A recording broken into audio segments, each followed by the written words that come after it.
बच्चों, basic knowledge की class में मैं आ गई हूँ और आज मैं साइंस सब्जेक्ट में आपको वाटर यानी कि पानी की विशेषता के बारे में बताने वाली हूँ।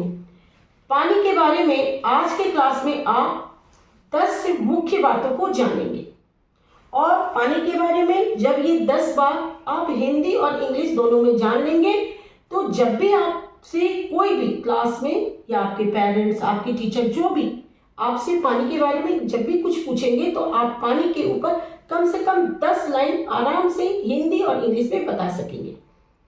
तो चलिए मैं क्लास शुरू करती हूँ। पानी की विशेषता के बारे में आपको बता रही हूँ कि पानी के क्या गुण होते हैं। Water is a liquid substance. पहला है water is a liquid substance, यानी कि पानी एक तरल पदार्थ है। दूसरा है बच्चों, water has no shape of its own, यानी कि पानी का अपना कोई आकार नहीं होता है। हम पानी को जिस भी बर्तन में डालें, जिस भी चीज़ में डालें, अगर हम फ्लोर पे डाल देते हैं, ज़मीन पे गिरा देते हैं तो वहाँ पर भी अलग अलग आकार बन जाते हैं। जिस बर्तन में डालते हैं उस आकार का पानी हो जाता है, यानी कि पानी का अपना कोई आकार नहीं होता है। Water has no shape of its own. तीसरा है बच्चों, वाटर इज कलरलेस। पानी का कोई रंग नहीं होता है। पानी का कोई भी रंग नहीं होता है, यानी कि पानी रंगहीन होता है। चौथा है यानी कि 4 नंबर है, वाटर इज ट्रांसपेरेंट। पानी जो होता है बच्चों वो पारदर्शी होता है। ट्रांसपेरेंट का अर्थ होता है पारदर्शी, यानी कि अगर पानी गंदा है तब तो नहीं, लेकिन अगर पानी बिल्कुल साफ है तो आप पानी के आर पार देख सकते हैं, यानी कि पानी पारदर्शी होता है, ट्रांसपेरेंट होता है। Water is transparent. Water has no odour, यानी कि पानी का कोई गंध नहीं होता है।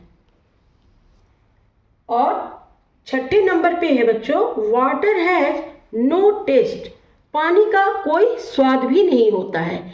आप पानी जब पीते हैं तो आप उसे ठंडा या गर्म बोल सकते हैं। आप उसमें चीनी डालते हैं तो मीठा उसे बोल सकते हैं, नमक डालते हैं तो नमकीन बोल सकते हैं, लेकिन अपने आप में पानी का कोई स्वाद नहीं होता है।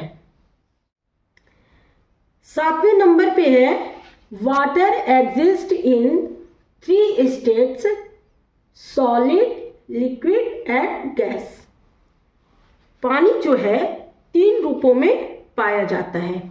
सॉलिड यानी कि ठोस रूप में, लिक्विड यानी कि तरल रूप में, और तीसरा है गैस। अब इनको आप इस तरीके से समझ सकते हैं। सॉलिड रूप में जब आप फ्रिज में बर्फ जमाते हैं तो वो आपको सॉलिड रूप होता है इसका, पानी का। लिक्विड यानी कि जब आप पानी पीते हैं तो वो लिक्विड रूप इसका होता है। और गैस, जब आप बर्तन में पानी डालते हैं, उसे चूल्हे पे चढ़ाते हैं तो आप देखते होंगे कि भाप फूटता है, तो वो पानी का ही भाप होता है, तो वो इसका गैस वाला रूप हो गया। तो आप इसको तो समझ गए। अब 8वां है बच्चों, water is a soluble substance, यानी कि पानी जो होता है वह घुलनशील होता है। किस प्रकार से ये घुलनशील होता है? आप पानी में कोई भी चीज़ डालिए तो वो धीरे धीरे उसमें घुल जाती है। कुछ चीज़ें हैं जो पानी में घुलनशील नहीं होती हैं, नहीं घुलती हैं, पर बहुत सारी चीज़ें हैं तो पानी एक ऐसा चीज़ है जो अपने आप में उसको घुला लेता है। 9वें नंबर पे है, वाटर हैज़ मेडिसिनल प्रॉपर्टीज। पानी जो है वह औषधीय है, यानी कि ये मेडिकल साइंस में इसे औषधि माना गया है। पानी हमारे स्वास्थ्य के लिए बहुत जरूरी होता है।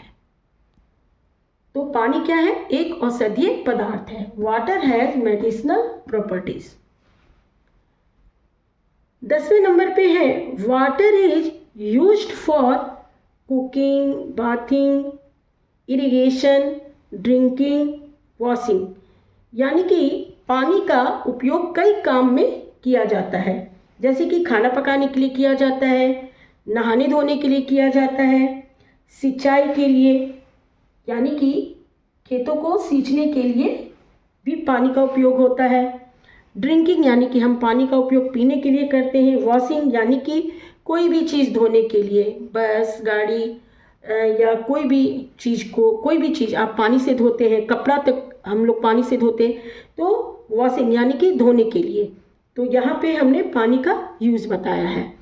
तो बच्चों, आज के क्लास में आपने पानी के 10 उपयोग यानी कि उपयोग को तो जाना ही, पानी की 10 विशेषताओं को भी हिंदी और इंग्लिश में बहुत अच्छे से समझ लिया। तो मेरा ख्याल है कि आपको पानी के बारे में अब किसी को भी समझाने में दिक्कत नहीं होगी। आप ये 10 बातें तो आराम से समझा लेंगे, हिंदी में भी और इंग्लिश में भी। तो चलिए बच्चों, आज का क्लास मैं यहीं पे ख़त्म करती हूँ। नेक्स्ट क्लास में मैं फिर आऊँगी बेसिक नॉलेज के किसी और टॉपिक के साथ। तब तक के लिए बाय बाय बच्चों।